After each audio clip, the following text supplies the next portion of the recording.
Hello, what's up guys? Sa video na to, ituturo ko naman ang tamang pagpalit ng Type-C na charging pin. So ito po yung ipapalit natin. So ang problema po ng unit na to ay hindi nagcha-charge. So Type-C po ang kanyang charging port. So ayan, ang model po pala nito ay Samsung A12. So ito po yung naging issue na wala pong reaction ang charging. Kahit balik-baliktarin mo ang pag-charge, kahit magpalit ka ng maraming cord ay hindi talaga mag-charge. So ayan guys, inon ko po siya dahil may laman po ang battery nito. Hindi talaga siya nag-charge. So nabagsak daw ito habang naka-charge. So possible na nasira ang pinaka Type-C na saksakan. So ayan guys, chinik po natin. Ayan, patasan muna natin yung brightness at subukan natin isaksak. Ayan, hindi po talaga nag-charge. Wala pong reaksyon ang charger niya. So, possible na may tama ang pinaka-charging port. So, ayan, tinesting ko yung charger ko. Sa ibang unit ay gumana naman. So, ayan, gumana po ang charger na tinesting natin. Pagdating sa unit niya ay hindi po nagcha-charge. Wala pong reaksyon.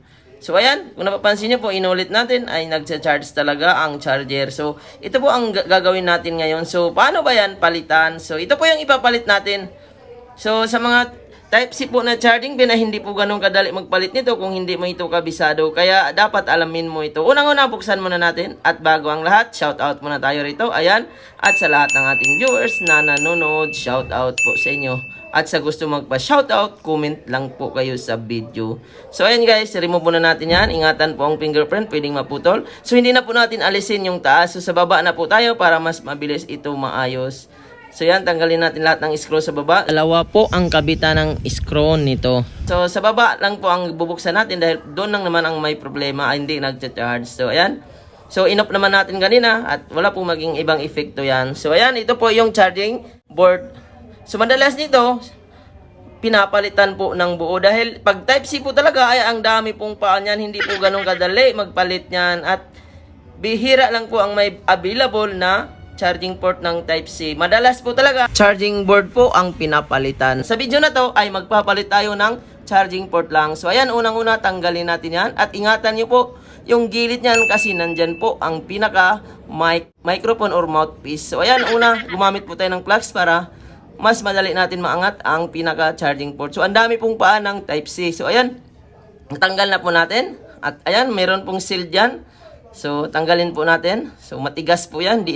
Kaya ang mga Type-C, hindi basta-basta nasisira kaagad dahil matigas at meron silang sealed ang pinakapaa. So, ayan, linisan muna natin. So, sa pagpalit naman po nito, iba-iba po ang pagpapapalit. Yung iba naman, tinatanggalan ng tingga ang mga gilid-gilid. Pero sa video na to ay ang ginagawa ko dito, ayan, nilinis ko siya at nilagyan ko ng mga tingga ang mga gilid-gilid para naman sa akin, mas madali kumapit ang pinaka charging pin ang ipapalit natin. So ang original po pala ang charging pin na nilagay ko dito, galing po ito sa unit.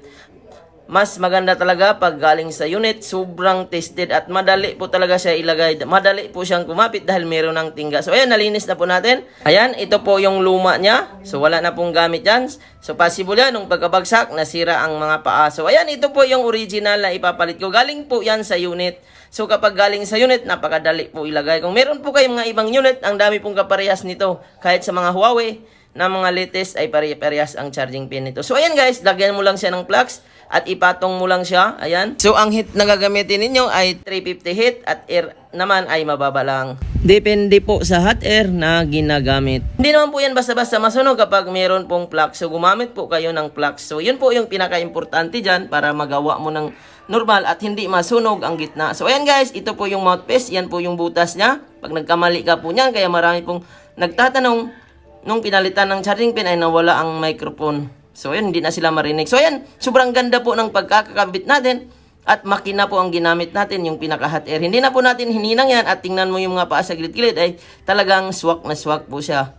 Sobrang parang original pa rin ang pagpapalit natin. So ganoon lang kasimple guys. Ayan, ibalik na po natin yung charging board. Isalpak natin yung flex, antena, signal po yan. Huwag nyo pong kalimutan yan kasi baka bumakjab ang may-ari. So ayan, kung napapansin nyo po, meron na pong kalawang sa frame ng speaker.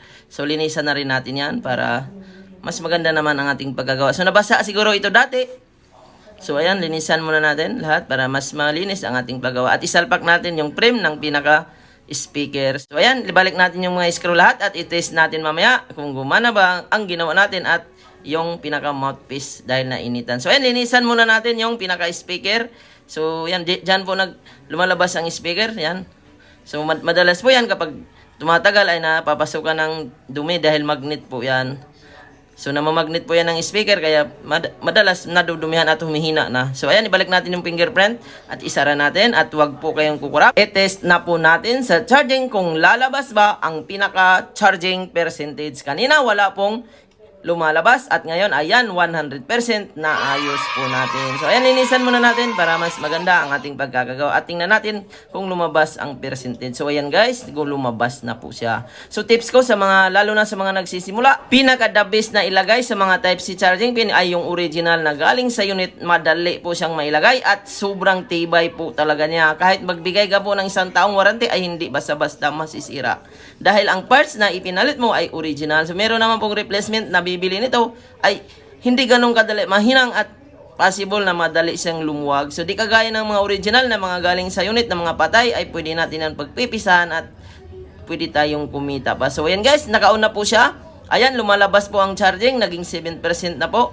Normal na po ang charging, wala na pong sakit sa ulo. So ayan, itatanggalin natin at itest din natin kasi kanina nung ginalaw po natin ang charging board ay pwedeng mawala ang mouthpiece. So ayan, i-try natin sa camera kung ayan, i-record po natin kung okay pa ba yung mouthpiece. So kapag mag-record po yan ay ibig sabihin okay yan. So ayan, i-play na po natin.